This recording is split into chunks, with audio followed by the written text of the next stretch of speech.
rather than us start peppering questions away, did you want to address sort of some of the points first that, Sure. that were important? I mean, that's what we'll do. The story that you, or the Free Press rather, ran on Monday, December 15 was your exclusive interview with Samantha Keymatch on Saturday following the jury's decision. And Mr. McKay and I read this over on Sunday. We went over this article in privacy at the Remand Centre here. And there were some points that jumped off the page. These are points we've actually highlighted in yellow. And I know these are the points that Mr. McKay certainly wants to address. He says that there were some untruths told by Ms. Keymatch in this article, and he wants to set the record straight. He doesn't want to retry the case here with you, but there's certain points I think demand a reply from him, because it puts him in a very erroneous and improper light. So what are those, Wes? The first one was, I believe, what she commented on, what did you do to her? And she replied, I loved her. Okay, this is how cold-hearted Samantha is. My sisters had given Phoenix Christmas presents. Sam just threw them in the garbage and said, Phoenix doesn't deserve these presents because she's bad. This little girl was mistreated by Samantha a lot. Every time I would come home from a trip, she would come running to me, hug me so tight she didn't want to let go. Sam would just push her away from me. Sam was jealous. She was always happy when I was around, but when I would leave for another trip, she seemed terrified. She would never hold Phoenix's hand when we would go for walks, not even crossing the street, so I did. Sam hated Phoenix. I know this because I was around. Sam had no affection for Phoenix. Excuse me. I remember one night when I got home, it was late. Myself and Sam slept in the living room, Phoenix in her room. The next morning I was preparing breakfast. I was going to make toast, no bread. There was a full loaf the night before. So I asked Sam, and of course she started giving Phoenix shit. So I told Sam I would go to the corner store and buy another loaf. It was Phoenix all right, because she had a bloated stomach that morning. A little humorous though, but sad. Sam must have starved this little girl while Phoenix ate this bread. Just when you were gone driving truck? Yes, I'm a truck driver.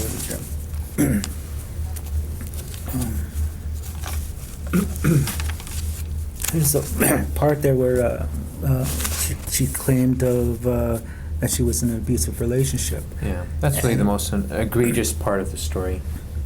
And I just put this down as duress. Sam knew where the door was. As a matter of fact, I had so many times kicked her out, but would come back like feeding a stray dog would do. The reason Sam was around because I was a good catch, financially stable, my own place, a very good job. How could you paint a picture when canvas is black? That's how her heart is, only thinking of herself and not her children. She was mentally challenged from my perspective point of view. I hope she never has any more children.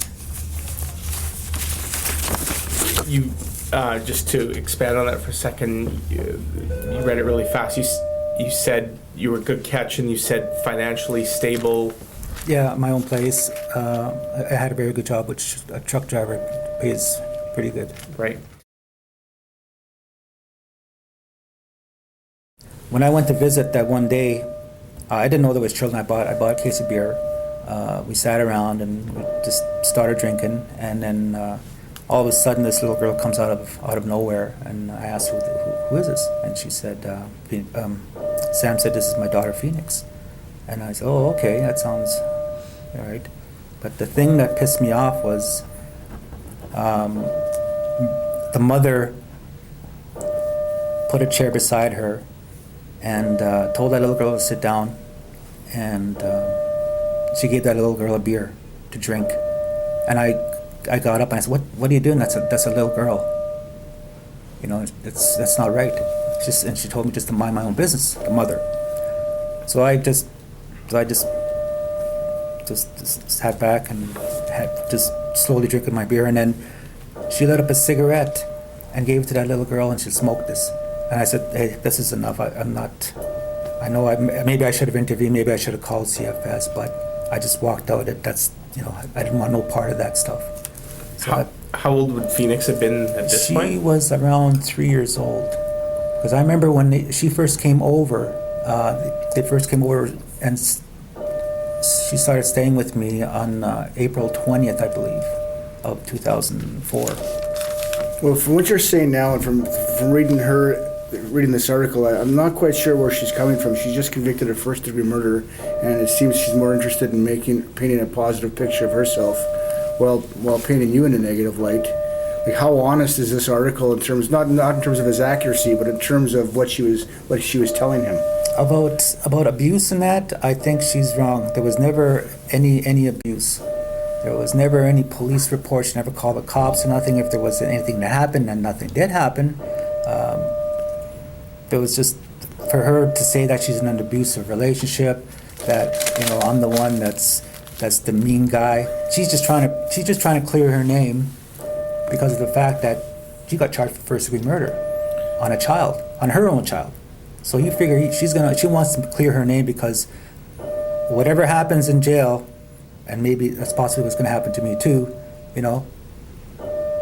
that's a big question mark. On the point of saying there's no abuse, obviously your record is your record, and you can't deny you do have a record of abusing women. Yeah. Loretta,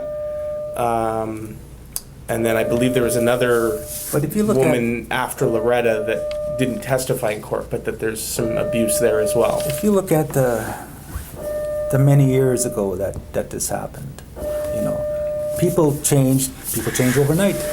But like it's been with Loretta like 15 years, and the other one, like 10 years or so. That's a long time. I mean, people change. And you were a drinker back then. And I was a drinker back then. Yes, I gotta admit. I had many binge blackouts type of thing, but it was just that was then, and this is now. I quit drinking. I